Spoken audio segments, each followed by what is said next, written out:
Hi there, everyone. I want to welcome you all tonight to this vigil in memory of Sarah Everard, but also all victims of sexual harassment and violence on our streets who may never get their opportunity to share their stories. I'm really glad we've been able to hold this vigil online and provide a space for us to come together in mutual support and empowerment. This vigil will feature survivors of sexual harassment and violence sharing their stories, so I would advise that this event may be triggering and not appropriate for a younger audience. The speakers will hopefully be joining us live in the chat box to take any questions or comments that you have. Of course, we do have moderators present to ensure that this vigil is kept peaceful and inclusive to all of our guests.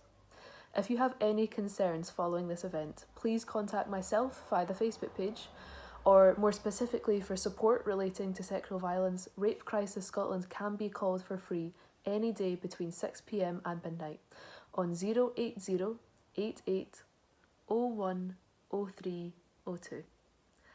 Thank you. I thought we would maybe start tonight by sharing my own story. I was spurred into action to organise this event when I heard Sarah Everard's story because there was a lot of it that I could relate to. 2 years ago in Edinburgh, I was attacked on a busy, brightly lit street. There were bystanders present, but it did not keep me safe.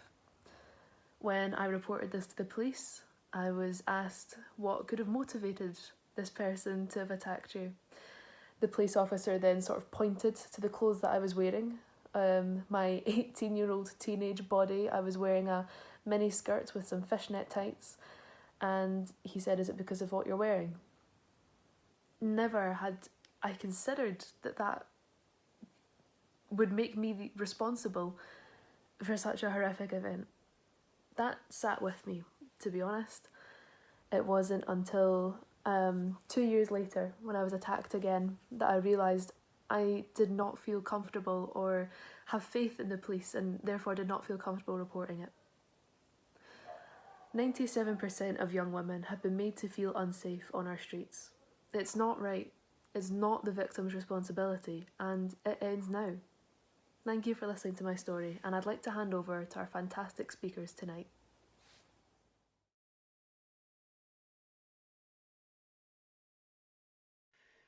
We are here for Sarah Everard and for every woman who thought she could get home alive.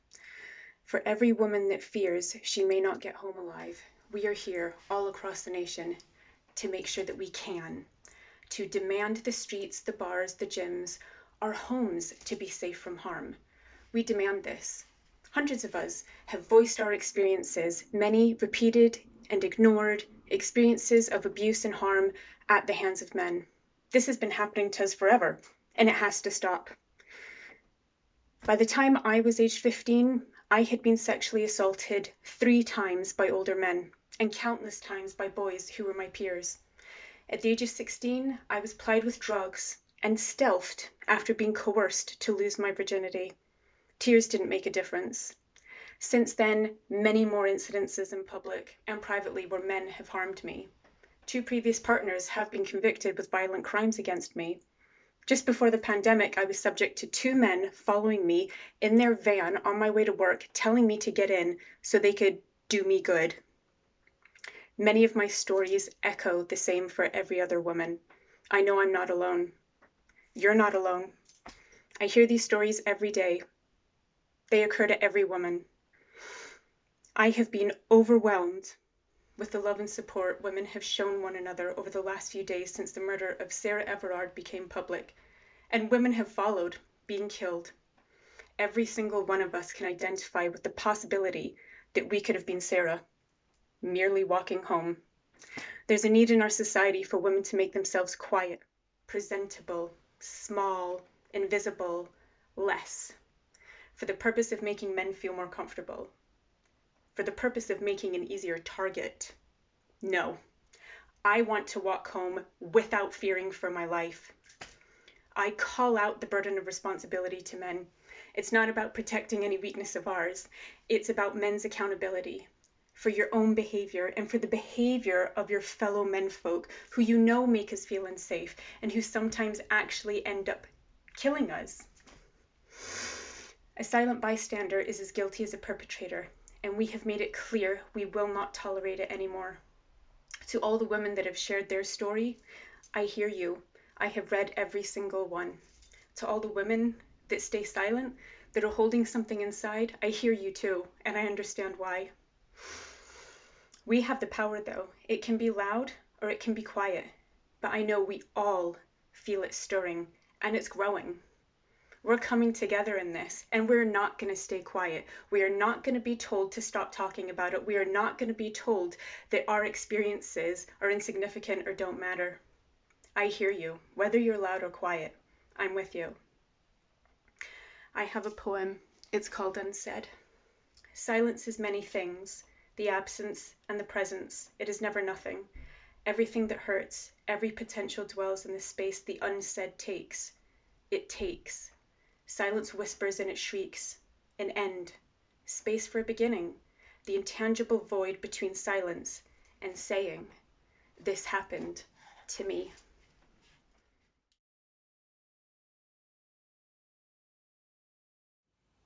Hi everyone, my name's Emily Harrell. I'm a member of the Scottish Youth Parliament for Glasgow Kelvin. I'm a student and I'm a woman. And like every other woman I know, I've experienced the all-consuming fear that plagues a woman's walk home alone. A few years ago I wrote this poem about what Glasgow is really like for women alone at night.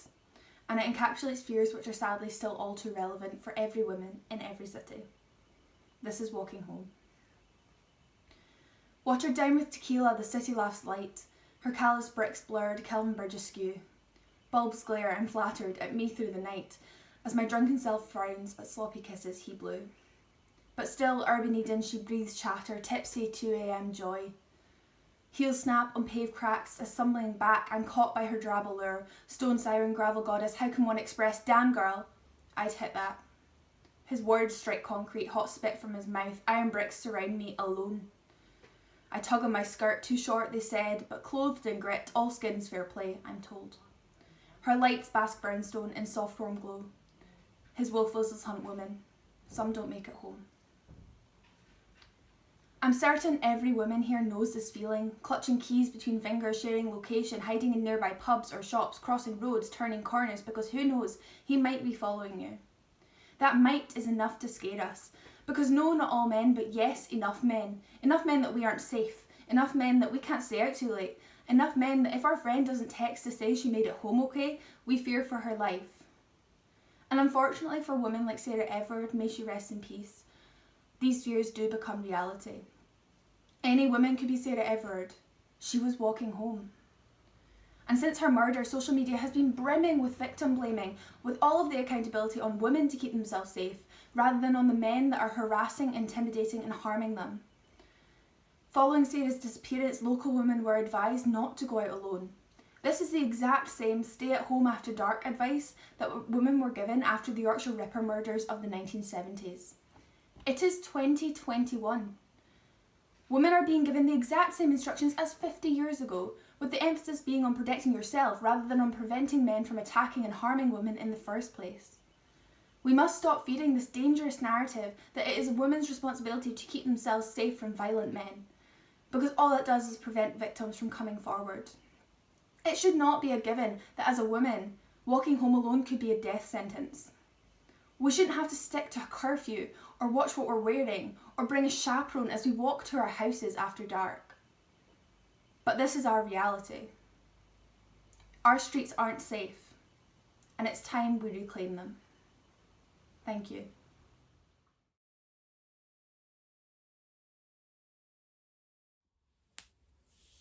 Hi, this is an excerpt from my play How to Make It to Your 30th Birthday by Avoiding Any and All Danger.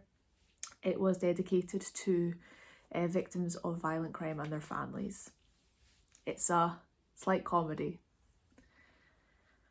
After we finished eating, John walked me home down my very well lit street. I looked at my watch. It's my birthday in 10 minutes, I said. Happy birthday in 10 minutes, said John. As we got to my front door, John went in to kiss me.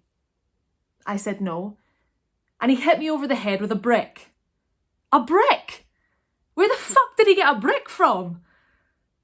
Things went pretty dark for me then and there. And then all of a sudden, I was fine. I was standing on my doorstep. He had turned away from me and was crouching down near the ground.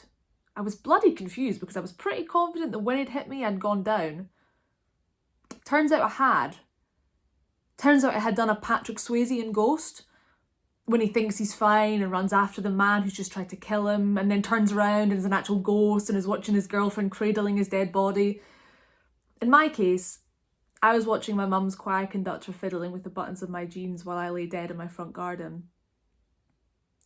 It was well lit, but surrounded by hedges. I hadn't screamed. I'd just been immediately knocked out, so nobody would have heard or could have, And as things got more graphic, whatever higher power or universal force that was keeping me around allowed the scene to fade. It's like that Margaret Atwood quote. Men are afraid women will laugh at them. Women are afraid men will kill them. Well, we are, and they will. In my first year of school, I wet myself in the classroom.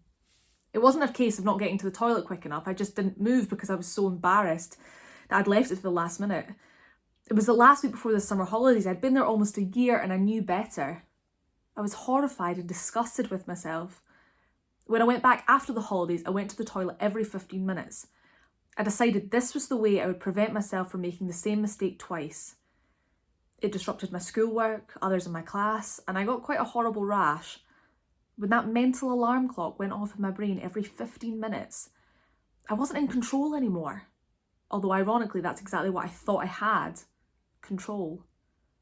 It wasn't until my teacher had a meeting with my parents and I about it that I had to stop. It never prevented anything. It didn't help. All it did was make my life so much harder, and I didn't trust my mind or body anymore. Sometimes we have absolutely no control over things, which might seem like a really simple concept to some people. Turns out there are actually a lot of factors in life that you can't predict or prevent. I was always taught to not put myself in certain situations.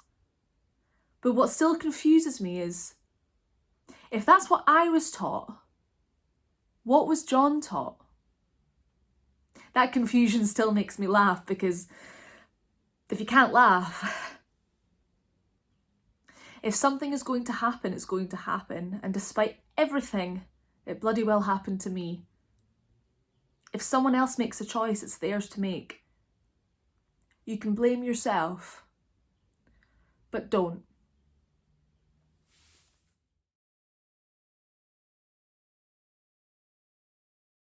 Hi, my name is CJ Quigley and I'm a trans woman.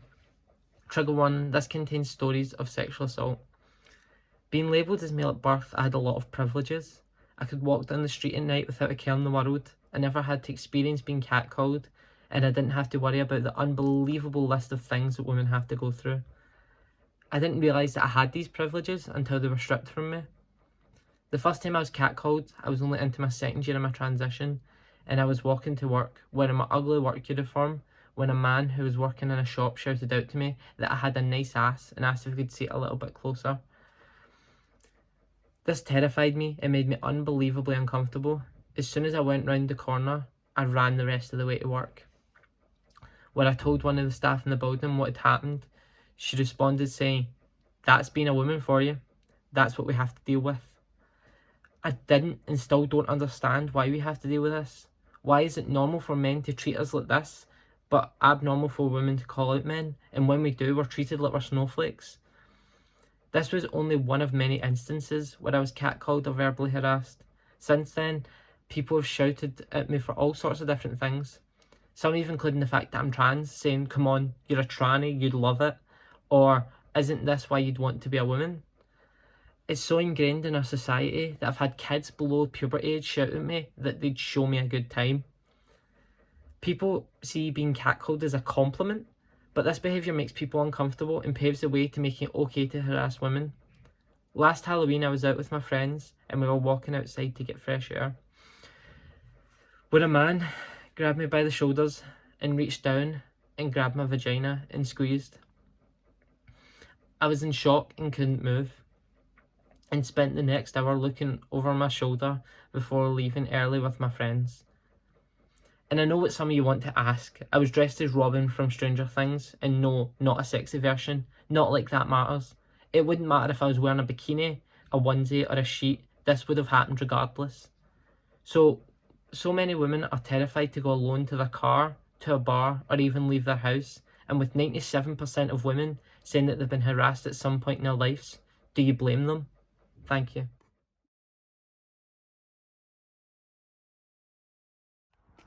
The harshest of lights has been shone on the reality that women face this week. As we collectively grieved the murder of yet another of our own, we were abused online, and not all men trended higher than Sarah Everard on Twitter. Because even in our darkest moments, men demanded to be heard, to be victims. We were prevented from safely demonstrating for our freedom, despite just 6 days ago watching men in their hundreds escorted to George Square to wreak havoc.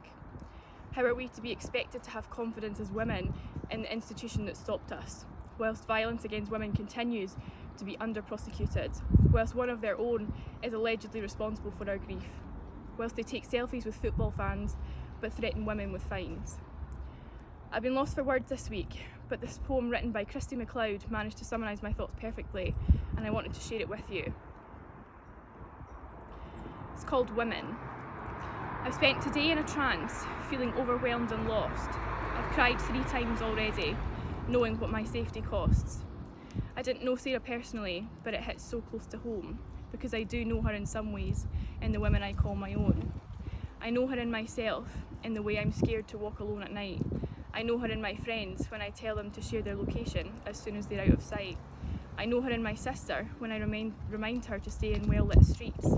I know her in my mum, who waits up for that "I'm home safe" text beep. I know her in my cousins, who taught me to keep keys between my fingers, and in my nan, who taught me to never leave my drink with strangers.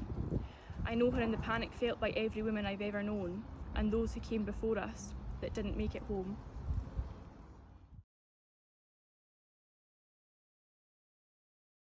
Ratiya kari kari, ratiya matwari, चांद की सहेली जो इतने दिनों के बाद आई वो अकेली है. The night, the beautiful night, the friend of the moon, has come after so many days all by herself. This vigil, held in the light of our homes but meant to be in the darkness of our streets, is about the night and the dangers that lie within it. But as a trans woman, as a rape crisis worker, I know it isn't about the night. In the early days of my transition, the night was my friend. She was beautiful. She kept me safe. But it didn't mean that the night was safe, but the day wasn't either, as it is for so many survivors of gender-based violence. So who are we protesting? I think we are protesting those who perpetrate this violence. When I read that Metropolitan police officers were shocked that one of their own could do something like this murder of Sarah, I wasn't. I was surprised that they were shocked. Well, I've been in rooms with police officers who've denied the realities and the extent of sexual violence, who believe that false accusations are high. And obviously, it's not all of them, but it's a system within which they function, that they're allowed to think that they have not been challenged. There are perpetrators of all forms of gender-based violence in patriarchal institutions. So let's talk about that.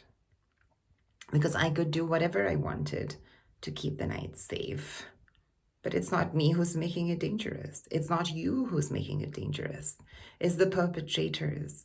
And also, it's not just about individual acts of violence. It is about the system that allows these perpetrators to go away. Now, there might be many solutions for how we can destabilize the system or even destroy it, as the goddess Shakti might do, my favorite goddess. But tonight, we reflect and we make a commitment that we will not stop till the violence ends. My name is Mridul Wadhwa. I'm a rape crisis worker. I'm a survivor, and I love the night. She is mine.